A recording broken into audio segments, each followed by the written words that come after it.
Moving Iron Podcast is proud to be part of the Global Ag Network. The network is live, so check out globalagnetwork.com for more details and updates. Now on to the show. Moving iron in the 21st century. Hard-working people working hard for you and me. Moving iron time and time again. Through the years you'll find us here. Moving iron. Hello and welcome to Moving Iron Podcast number 139. Today my guest is Alan Hoskins, and Alan is the President and National Sales Director of American Farm Mortgage in Lexington, Kentucky. So good to have you back on the show again, Alan. Glad to be here, Casey. Thank you for the invitation. Oh man, it's my pleasure. So there is a lot of things going on right now, and I wanted to get a lender's perspective of what they see happening and what they I guess how you're trying to approach these new headwinds that we're facing. So we've kind of China's been put behind us here. You know, it can't get any worse. So that's that. But now we've kind of entered into an epic weather market that is really starting to show some pretty good favor to corn. We've run up about $1 here in the last 2 or 3 weeks on the price, so things are going pretty well. We had some new headwinds pop out the other day here with President Trump and his tariff on Mexico now for a 5% tariff on that. So a lot of things going on out there right now, and a lot of things happening. So when you're talking with your customers right now, and they're trying to get through this corn planting season this spring and looking at what soybeans are going to look like and their late fall crops, I guess how are you talking to them, and what kind of advice are you giving them? Well, obviously, Casey, there's not a one size fits all discussion. For example, in our area, I live in Evansville or live a little bit north of Evansville, Indiana. If you look at the farmers on the Indiana side, based upon some conversations I had last week, they're probably about 75% done. If you look over on the Illinois side, which is where I farm and our farm is located, they're about 10% done. So there's a big variability in what we're seeing as far as planting progress is concerned. But obviously, the things that I'm hearing, Casey, is the preventive planning issue is coming up, the uncertainty of what the MFP program is going to be. Obviously, should the situation with China get settled, it appears that there would be less money in that payment potentially. So there's a lot of uncertainty. Relative to advice, I will say that right now I'm doing a lot of listening and learning where individual producers are in their planting progress. Where are they in their marketing plan? What do their cash rents look like? What kind of obligations do they have there? If they're looking at preventive planning, how much are they looking at? There's a world of scenarios that's out there. I will say, Casey, I continue to be and always have been impressed by the optimism of the American farmer, because in all the conversations I've had, I've not had any that certainly there's challenges out there and they understand that, but certainly not hearing a lot of doom and gloom among producers. It's, we're having a challenging year. We've had challenging years before. Let's figure out the best way to work through this. Yeah. Yep.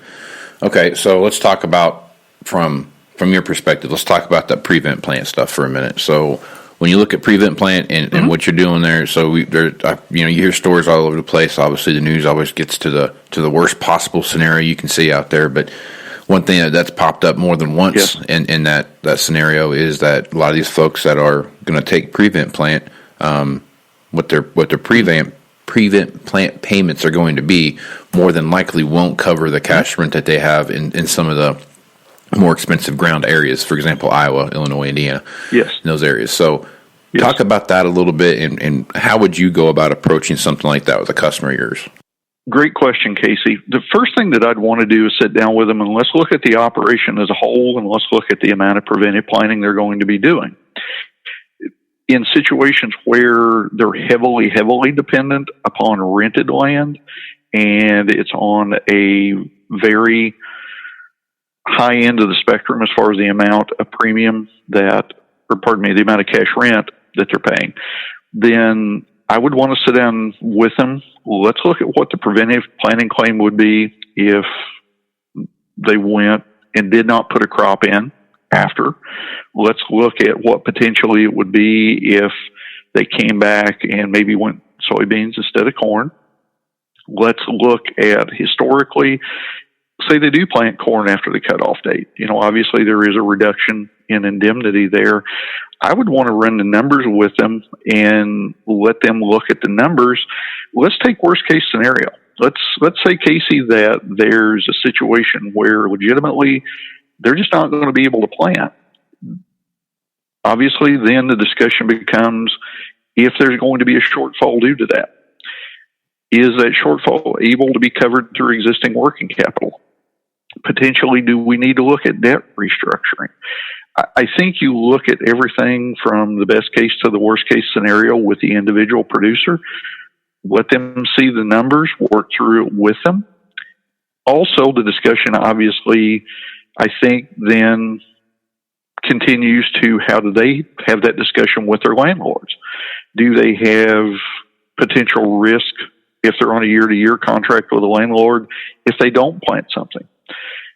So I think it's going to require them also potentially having that discussion with their landlord and making sure that everybody is comfortable with the long-term decision that's going to be made here. So how is that decision, whether it be, when you're looking at that customer and you're looking at the situation that's there, how is that going to start kind of driving your decisions that you're going to make long term for that customer? It depends, Casey, on the individual's farmer's current position. If you have a farmer that they have been sitting on a pretty good working capital position and there is going to be a shortfall and they are truly going to do preventive planning almost across the board, they're not going to be able to get anything in. Obviously, if they have working capital to be able to cover that, then yes, it's obviously a negative on their balance sheet, but they still have the ability to move forward. If they have equity, we look at the refinancing aspect of it. If it's a producer, and hopefully, Casey, if there's any producers out there that, I'm going to use a basketball analogy here, if they're quote unquote on the bubble as far as being viable ongoing, hopefully that lender that they work with has had that conversation with them previously so that there's not a surprise to them about where their financial condition is. It may also, Casey, be even such that if it appears that the challenge is going to be significant, does it make sense for the producer to look at potentially downsizing the operation some? I think in most cases, Casey, there's a way to work out of it, but there's not a one-size-fits-all, and that's where the creativity, honestly, of the lender is going to become important because the numbers are what they are, but you can always take those numbers and explore all of the options. But again, that lender's going to need to employ some creativity. If that farmer's got some financial challenges, that lender's going to need to really employ that creativity to help that farmer weather the storm. All right, so there's plenty of opportunity right now. If you are in one of those areas now where you have where you really have some opportunity, if you have a good some crop to sell, right? That you're looking at right now. You look at bases and stuff like that. Right now on the board, I haven't looked at my last alert. We were down 10 cents, but we'd gained back about half of that overnight. So you're looking about, or since then. So you're looking at somewhere in the neighborhood of, if you were to go out and sell some stuff today, somewhere in that 440 range.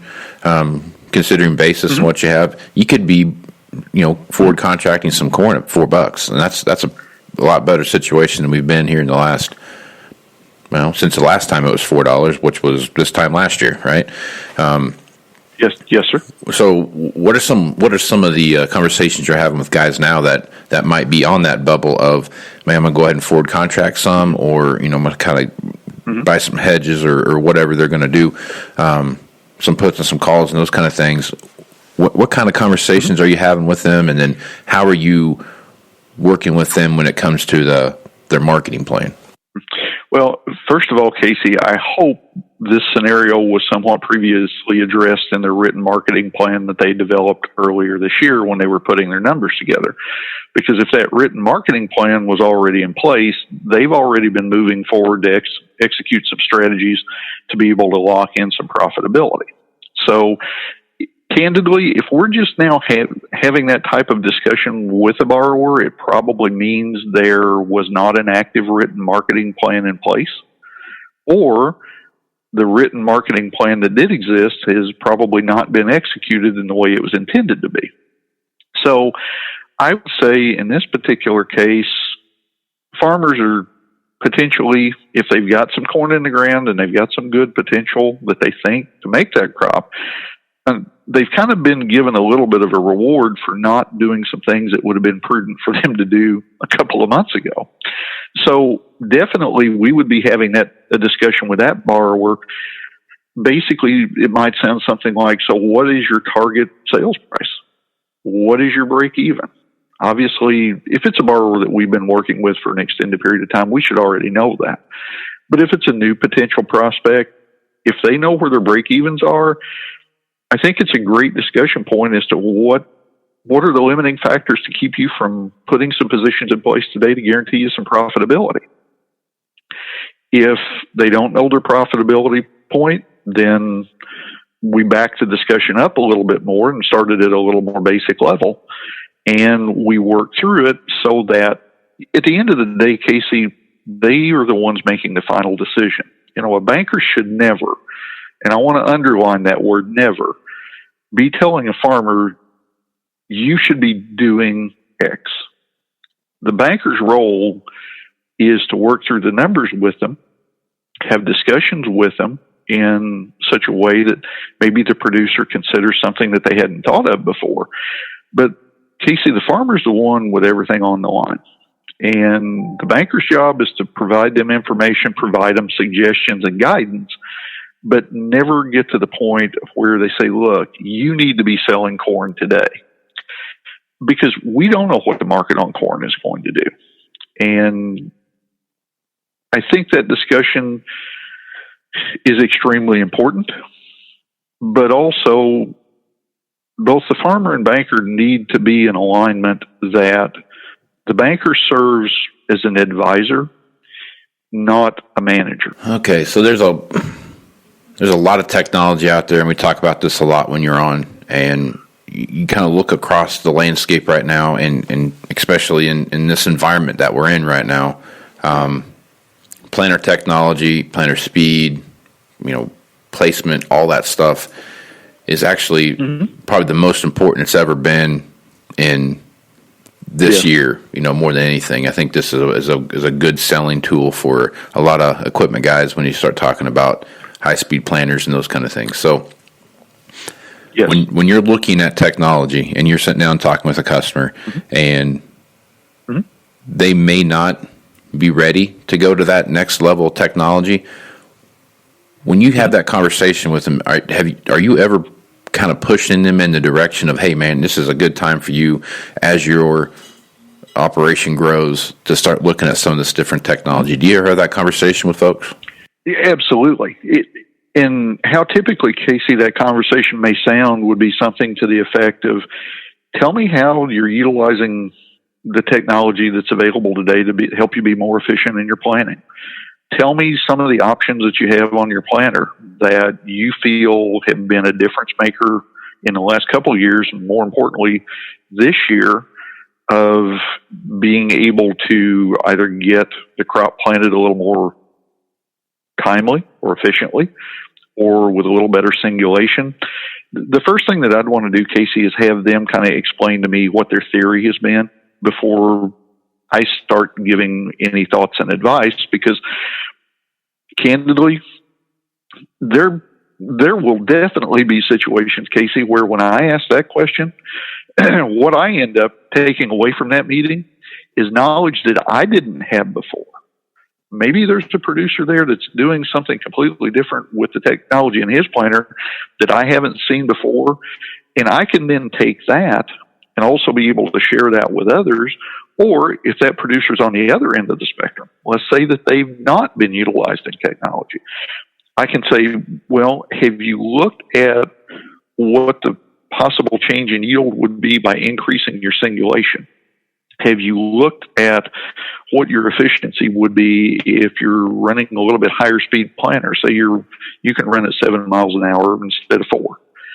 That's the exact kind of conversation that I want to have, because what I want to do, Casey, is ask the questions first so that I understand where they are. Because candidly, what I know or what I think doesn't make any difference until I learn where they are. And that, to me, and I think that's basically whether we're talking about the technology, whether that we're talking about financials, whether we're talking about the potential equipment trade, the first thing I want to do is learn what they're thinking. Because without a doubt, they're the most important person in the process. And it's not fair to them, very candidly, for me to come in and say, well, have you thought about this or thought about this?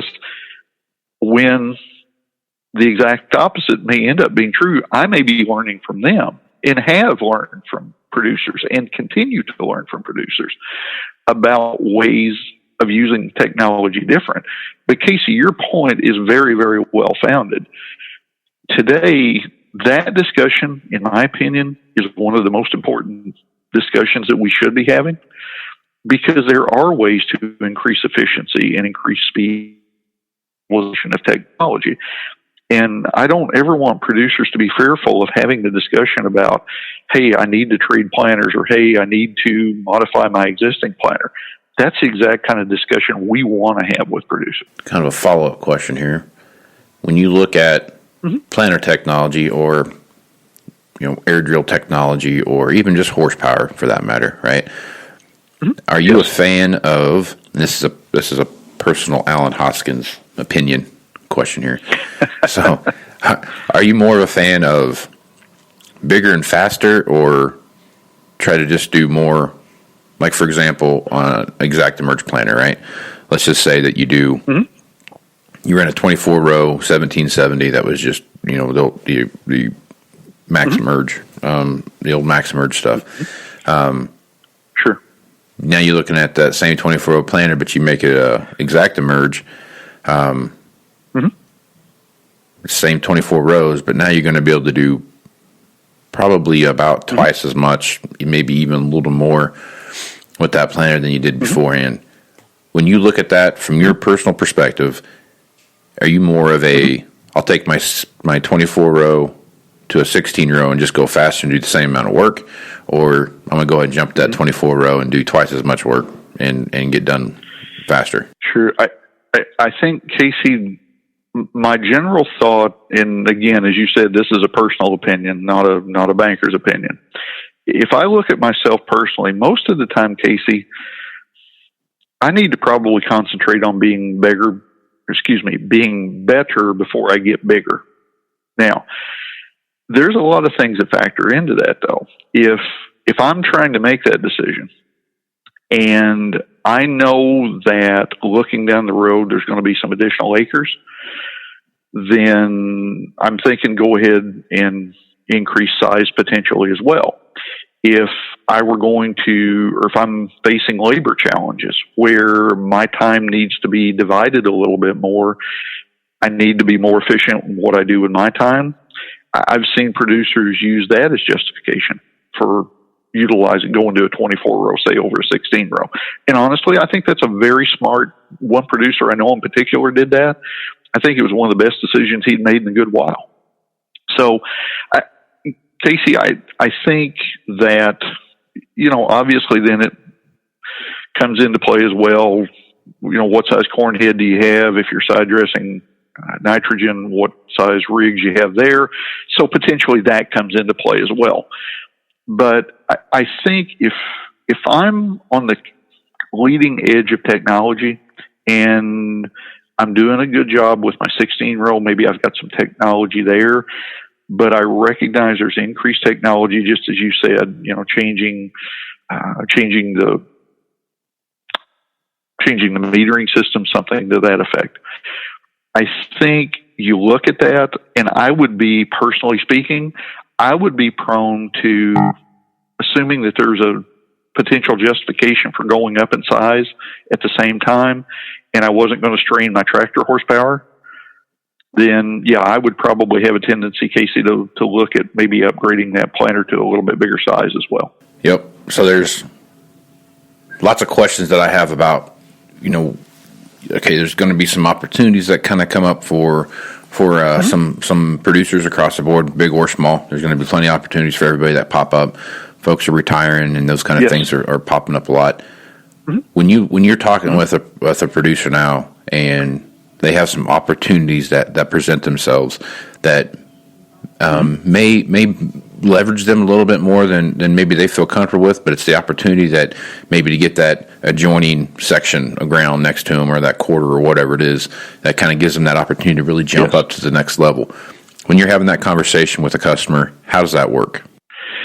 Well, you said something in your statement that is the absolute key, and that is, what are they comfortable with? Now, I don't think any of us ever get to the point in life that we want to be by staying within our comfort zones. I'm a huge believer that we all need to be pushed outside of our comfort zones sometimes. Now, there's times that needs to be tempered, though. And if a person gets to the point that, candidly, they're incurring more leverage than they're really, truly comfortable with, they shouldn't get to that point. There need to be some other things looked at. Now, if I put that statement aside for a moment, I think, Casey, one of the worst things a producer could do right now is fail to look 3 to 5 years down the road. Don't concentrate solely on where we are in 2019, because we've seen what we thought were bad years turn into really good years. We don't know how this year's going to end yet. We don't have any way of knowing that. So I think it's imperative, and I think you make a great point, Casey. There's producers out there that are going to be retiring. We know that historically, at least over the past 2 or 3 years, there's not been a lot of land come on the market, but we don't know when that may change. So I think it's imperative to, as part of your planning process, and Casey, I'm a huge believer in short-term goals and longer-term goals. I think that in addition to 1-year plans, a producer needs to have a 3 to 5 year plan of, where do we think we want to be? What opportunities can we identify?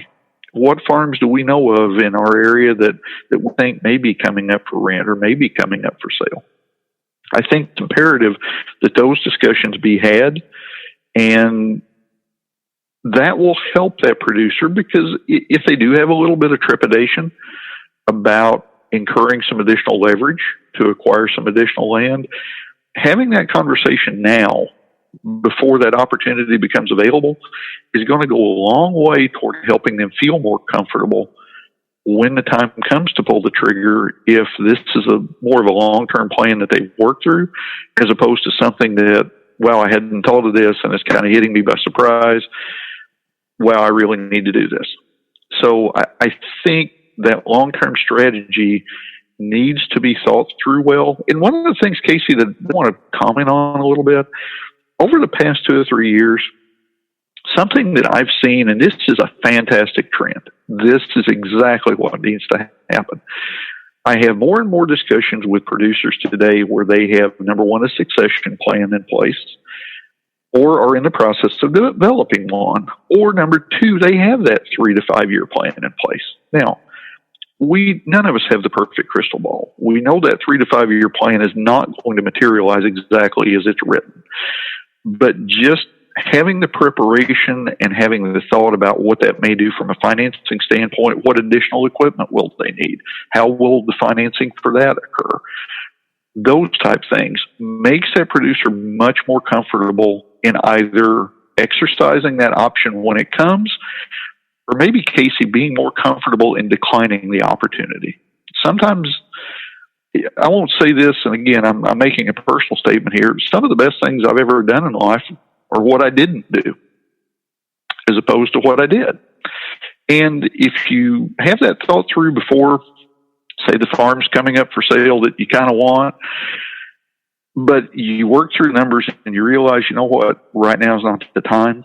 When that opportunity comes up, passing on it will be a lot more comfortable if you've already kind of made that decision and you know why you're making that decision. Because worst case scenario, let's say things do get a lot better when that farm comes up 3 years from now, you can always go and update your plan and say, yes, I do want to go ahead and do it. But I think having that comfort of, yes, I think we want to do this, or I think we'd want to pass on this, I think that's important today. Yep. Definitely some good advice there, man. I think I'm kind of there with you. Some stuff that I've passed on too is, actually were some pretty good life choices. Didn't think they were at the time, but boy, hindsight's always 20/20, and boy, I was seeing clear that day. So, Alan, there's a lot of stuff going on, a lot of things to be aware of. If you had one piece of advice right now to throw out to a producer, what would it be? Don't isolate yourself. There's a lot of stress right now in farming. And most of the time as human beings, when we have stress, I think the vast majority of farmers particularly, because they are the epitome of self-reliance. Don't isolate yourself whenever challenges occur. Make sure that you've got a good support system there, spouse, friends, your church, all those things. And I know, Casey, that may sound a little bit unusual coming from a banker, but over and above anything financial, the human being in the equation is the single most important thing. And I've seen some producers that have gone through challenges. They isolated themselves from friends, family, again, church. It didn't turn out well. The ones that tend to weather the storms best, Casey, are those that continue to maintain those relationships throughout the challenging times. So that would be the single most important thing that I would tell anybody. Well, Alan, thanks for being on the podcast. If folks wanted to reach out to you and pick your brain on a few things, what would be the best way for them to do that? Well, Casey, as always, I really appreciate this opportunity, and thank you very much. No problem, man. Well, Alan, I hope you have a good rest of the season here, and you get all your corn planted. You got all your corn planted? No. No. Yeah, there's a lot of that going on right now. Unfortunately, it's a bad deal. But yes. So, well, man, I appreciate you being on, and we'll catch you down the road, man. That'll be fine. Thanks, Casey. I really appreciate it. Thanks for listening to this edition of the Moving Iron Podcast, now part of the Global Ag Network. If you'd like to continue any of these conversations, you can hit me up on Facebook, Twitter, or Instagram at Moving Iron LLC. You can also send me an email at movingironpodcast@movingironpodcast.com. You can also visit the Moving Iron Podcast YouTube channel and watch Market Roundup with Chip Nellinger, Sean Hackett, and Angie Setzer. Also, Tax News with Glenn Birnbaum. Please visit movingironllc.com. Here you can find information, details, and updates for the 2019 Moving Iron Summit in Nashville, Tennessee. If you'd like to support the podcast, you can leave a review and subscribe at iTunes, Google Play, Stitcher Radio, TuneIn Radio, SoundCloud, and globalagnetwork.com. So until next time, let's go move some iron. This is Casey Seymour. Out. Moving iron in the 21st century.